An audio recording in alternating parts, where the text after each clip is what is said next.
Hello મિત્રો, share બજારની વાતોમાં મિત્રો આજે સોમવાર અને બજાર ગિફ્ટ નિફ્ટી 80 પોઈન્ટના વધારા સાથે ખુલ્યું છે. ગ્લોબલ સંકેતો પણ જોરદાર છે અને 5 દિવસમાં ગયા ટ્રેડિંગ સેશનમાં એફઆઈસીએ 41,720 કરોડનું સેલ કર્યું. સોમે આપણા મ્યુચ્યુઅલ ફંડોએ 39,961 કરોડની ખરીદી કરી. મિત્રો, મ્યુચ્યુઅલ ફંડો અને રિટેલ રોકાણકારો એ આપણી ત્રીસરી મહાશક્તિ છે. જેટલું એફઆઈસી વેચે છે એટલું આપણા મ્યુચ્યુઅલ ફંડો ખરીદે છે. પરંતુ આપણને સવાલ થાય કે જો આટલી બધી મ્યુચ્યુઅલ ફંડોની ખરીદી હોય, થોડી ઘણી રિટેલ રોકાણકારોની ખરીદી હોય અને તો પણ બજાર ઘટે છે કેમ? એનું એક કારણ છે કે આ કેશના ડેટા છે. પરંતુ ફ્યુચર અને ઓપ્શનમાં એફઆઈસી જે વેચાણ કર્યું છે એના કારણે 5 દિવસમાં 5% બજાર ઘટ્યું છે. હવે આજે ઘણી કંપનીઓ વિશે વાત કરવી છે, પણ પહેલે થોડીક બજારની સમજીએ. મિત્રો, ઇઝરાયલ અને ગાઝાપડીના યુદ્ધને 1 વર્ષ પૂરું થવા આવ્યું. 1 વર્ષથી યુદ્ધ ચાલે છે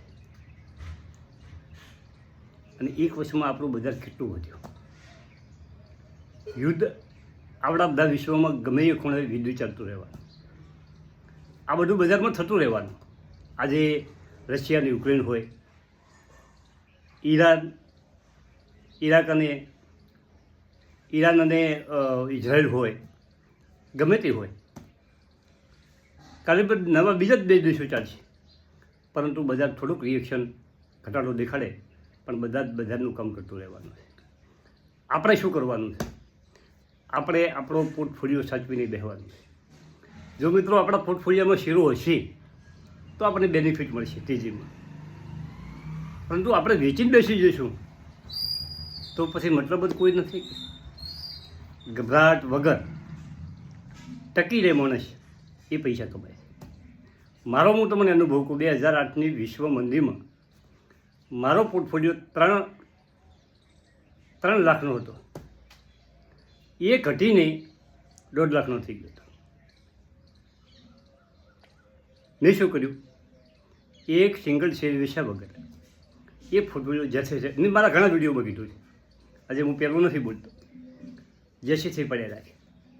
1 વર્ષ, 2 વર્ષ, 4 વર્ષ, 5 વર્ષ, આજે 18 વર્ષથી પડ્યા છે. મને એમાં કોઈ રિટર્ન મળ્યું છે ને કોઈ એની સીમા નથી. ગભરાયા વગર આત્મવિશ્વાસથી સારી કંપનીનો એક પણ શેર વેચવાનો નથી. ગભરાટમાં તમારે લેવું કે ન લેવું એ તમારી મરજીની વાત છે. મિત્રો, કંપનીઓ ચાલવા, ભારતમાં કશું બગડ્યું નથી. ભારતનો વિકાસ દર સરસ છે. ભારતની સરસ કંપનીઓ કામ કરે. આ બીજા ક્વાર્ટરના પરિણામો આવ્યા. ટાઇટનનું બીજા ક્વાર્ટરના પરિણામોમાં વાયોવાર 25%નો ગ્રોથ, કલ્યાણ જ્વેલર્સનો વાયોવાર 37% ગ્રોથ, કલ્યાણ જ્વેલર્સ, ઇન્ડ્યુશિયલ બેંક 15% ડિપોઝિટ વધી, આરબીએલ બેંક 12% ડિપોઝિટ વધી, ગોદરેજ પ્રોપર્ટીમાં record break booking, Jio finance અને બ્લેક રોડના સેબીએ મ્યુચ્યુઅલ ફંડ શરૂ કરવાની સિદ્ધાંતક મંજૂરી આપી દીધી. અને બુધવારે આપણા વ્યાજ દરોનો ફેસલોનો મિટિંગ આજથી શરૂ થાય છે અને વ્યાજ દર શક્તિ અંદાજ વધારે છે કે ઘટાડે છે એનો ફેસલો બુધવારે થઈ જાય છે. શક્તિ પંપ બોનસ શેર આપવા માટેની બોર્ડ બેઠક છે, એ પણ શેર ફોક્સમાં રહેવાનો છે.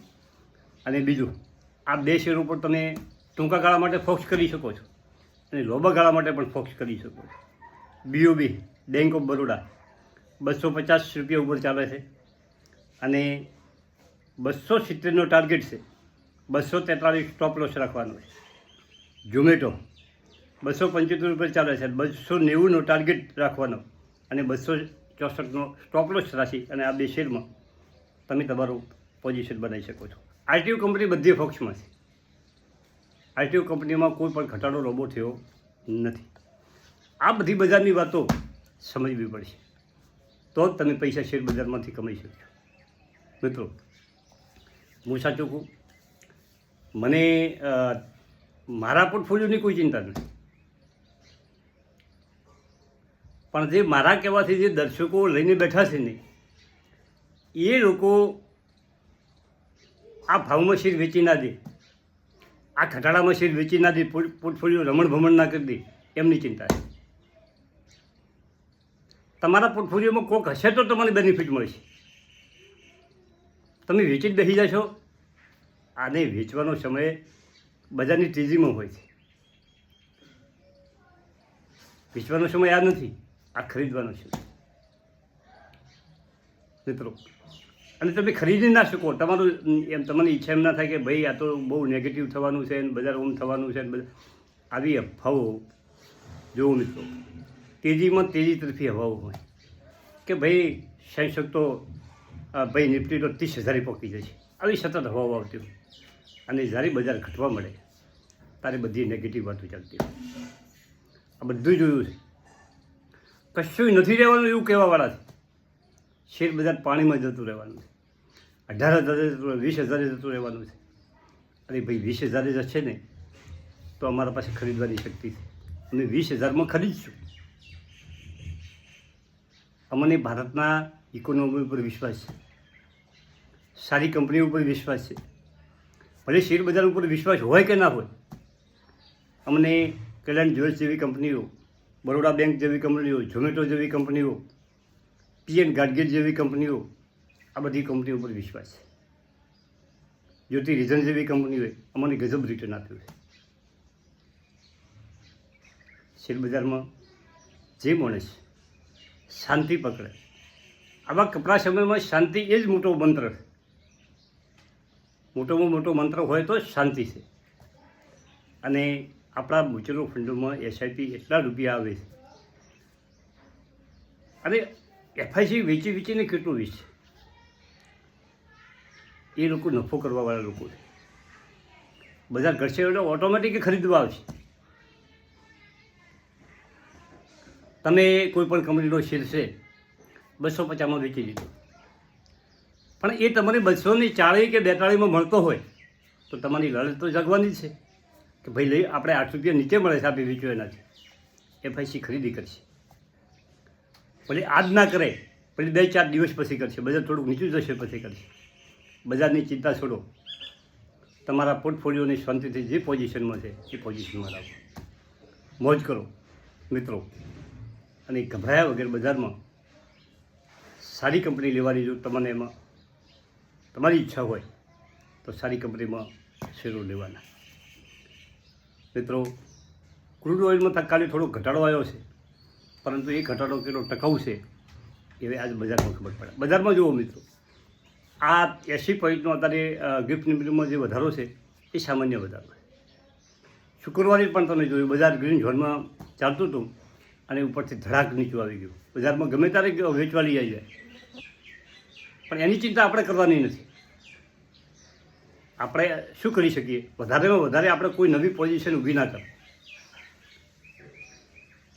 બાકી જૂનું છે એમાં વેચવાવાળી તો કોઈ બુદ્ધિમત્તાની વાત નથી. થેન્ક યુ, આભાર.